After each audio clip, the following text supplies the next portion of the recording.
Let me ask you something. What if I told you that one of the most important tech companies in the entire world is one you might not even know? No, it's not a social media app, it's not some flashy smartphone brand, it's the company building the invisible foundation of our digital lives. Today, we're pulling back the curtain on Broadcom. Okay, first, a quick but really important note. This whole explainer is just for informational purposes. It's all based on Broadcom's own publicly available info, and it is definitely not financial or investment advice in any way, shape, or form. So, let's get right to it. Who is this company? I think the best way to start is just with the sheer scale of the operation, because the numbers, well, they're pretty staggering. Let's just start with revenue.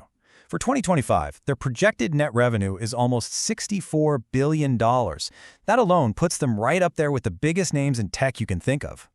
And that revenue isn't just luck. It's built on a literal mountain of intellectual property. We're talking about a portfolio of around 19,000 patents. I mean, that is the bedrock of their entire technological lead.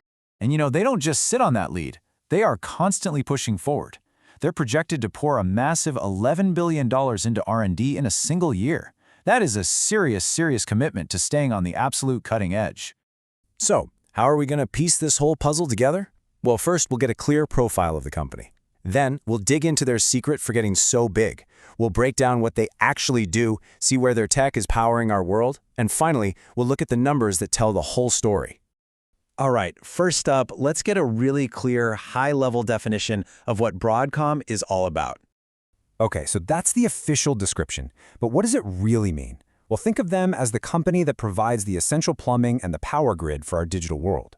They create the super specialized hardware and the really complex software that everything else, from massive data centers to the phone in your hand, absolutely depends on to work.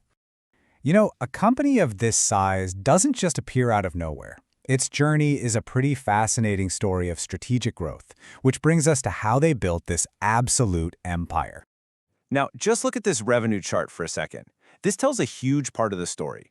You see how it's not a smooth, gradual curve? It's a series of massive, sudden leaps.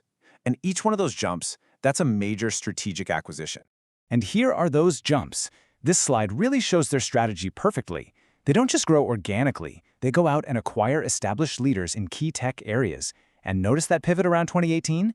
All of a sudden, they started buying massive software companies, CA Technologies, then Symantec's enterprise security business, and then the really big one, the $69 billion behemoth, VMware. This absorb and grow model is the engine of their whole expansion. It's their playbook. They identify a critical technology sector, they buy a dominant player in that space, and then they integrate its capabilities into the bigger Broadcom ecosystem. The result is a company that's way more than just the sum of its parts. Okay, so they're huge and they've grown by buying up other companies. I get it. But what do these combined businesses actually do? Well, let's break it down into two simple halves. On one side, you've got semiconductor solutions. This is the hardware. We're talking physical chips, processors, all the components that are the literal building blocks of modern electronics. Then, on the other side, you have infrastructure software. This is the complex code, the brains that manage private clouds, secure networks, and run the world's biggest companies. So you've got physical hardware and virtual infrastructure. They're really just two halves of the same digital coin. So now that we understand the two sides of the business, let's see where this technology actually shows up in the real world. You might be surprised at just how close it is. Let's start with the hottest topic in tech right now, artificial intelligence. Those massive data centers that power AI? They rely on incredibly fast, super efficient connections to move just mind-boggling amounts of data around. And that's exactly where Broadcom comes in. They build the critical networking hardware, what's basically the nervous system of the data center. This includes custom AI chips that act like specialized brains for AI tasks, optical parts that transmit data at the speed of light, and super fast switches that are like traffic cops directing all that information. These things are really the unsung heroes of the AI revolution. But hey, it's not just about these giant data centers. Broadcom's tech is almost certainly right there in your living room. You know that little blinking box that connects you to the world? Yeah, there's a very good chance Broadcom is inside. They are an absolute dominant force in broadband technology.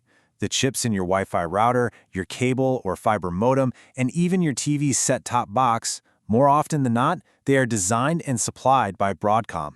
They literally connect our homes to the internet. All right, so we've seen who they are, how they grew, and what they make. Let's finish up by taking a quick look at their financial performance, which, as you can imagine, is pretty impressive. This bar chart really puts that growth strategy into perspective. Just look at the jump in net revenue, especially that projected leap in 2025. You are literally seeing the financial impact of that massive VMware acquisition, pushing their revenue into a completely new category.